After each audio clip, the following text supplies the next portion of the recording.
Ukrainian artillery troops destroy 3 Russian tanks in a terrible attack near Kupiansk.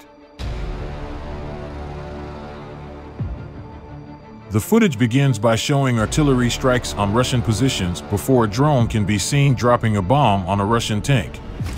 The images then show Russian positions being hit by artillery, with a second tank apparently destroyed as well. A Russian soldier can then be seen being hit by a drone bomb before a third Russian tank is seen smoking after having apparently been hit by artillery. Another Russian military vehicle also appears to have been destroyed, with its remains seen burning as the footage ends.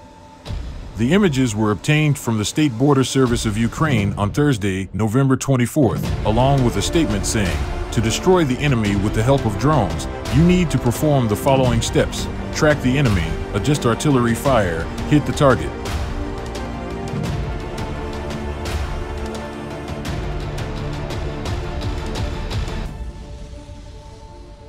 This is exactly what the border guards are doing in many areas where hostilities are taking place. The video shows the coordinated work of military personnel of the State Border Service with the artillery of the armed forces of Ukraine in the Kupiansk direction. As a result of cooperation, 3 tanks were destroyed and the locations of the occupiers were damaged. Ukraine's President Volodymyr Zelensky has called on the United Nations to take action against Russia over its continued airstrikes on Ukraine's civilian infrastructure, accusing Moscow of crimes against humanity. This comes after Russia reportedly unleashed a new barrage of missiles across Ukraine on Wednesday that killed 10 people and forced the Ukrainian authorities to shut down all its nuclear power plants.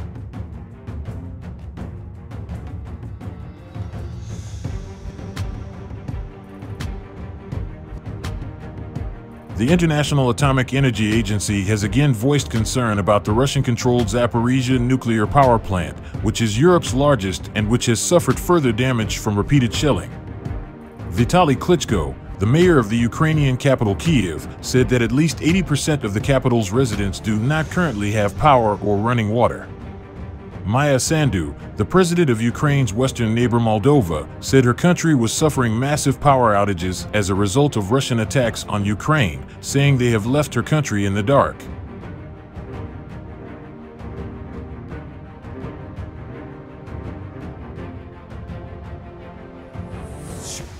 Moldova's Deputy Prime Minister Andrei Spinu has said that more than half of the country has been left without electricity.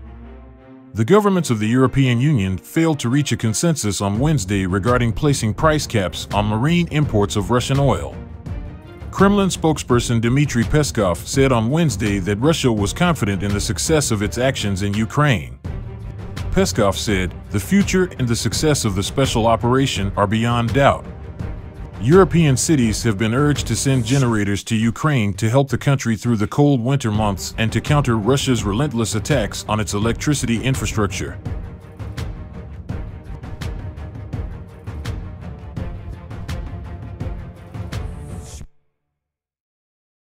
Ukraine's security service has raided a monastery in the capital Kyiv in an operation that it said was geared towards stopping Russian agents using the site as a base to carry out sabotage and intelligence activities. The Defense Secretary of the United Kingdom, Ben Wallace, has said that Britain is sending helicopters to Ukraine for the first time since the war began. Ukrainian crews have been training in the United Kingdom for the last 6 weeks, learning to fly and operate the aircraft, which are geared towards providing search and rescue capabilities. 3 former British military Sea Kings will be provided to Ukraine, and the first has reportedly already been delivered. Wallace also said that the UK is sending Ukraine an additional 10,000 rounds of artillery.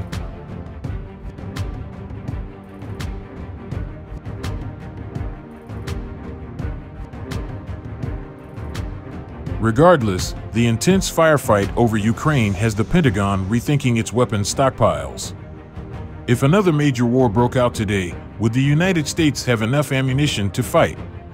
It's a question confronting Pentagon planners, not only as they aim to supply Ukraine for a war with Russia that could stretch years longer, but also as they look ahead to a potential conflict with China.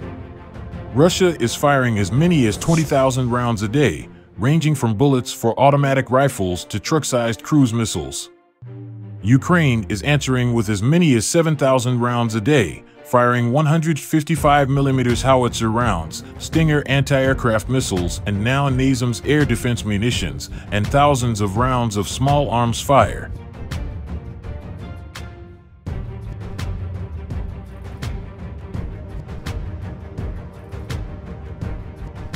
Much of Ukraine's firepower is being supplied through U.S. government-funded weapons that are pushed almost weekly to the front lines.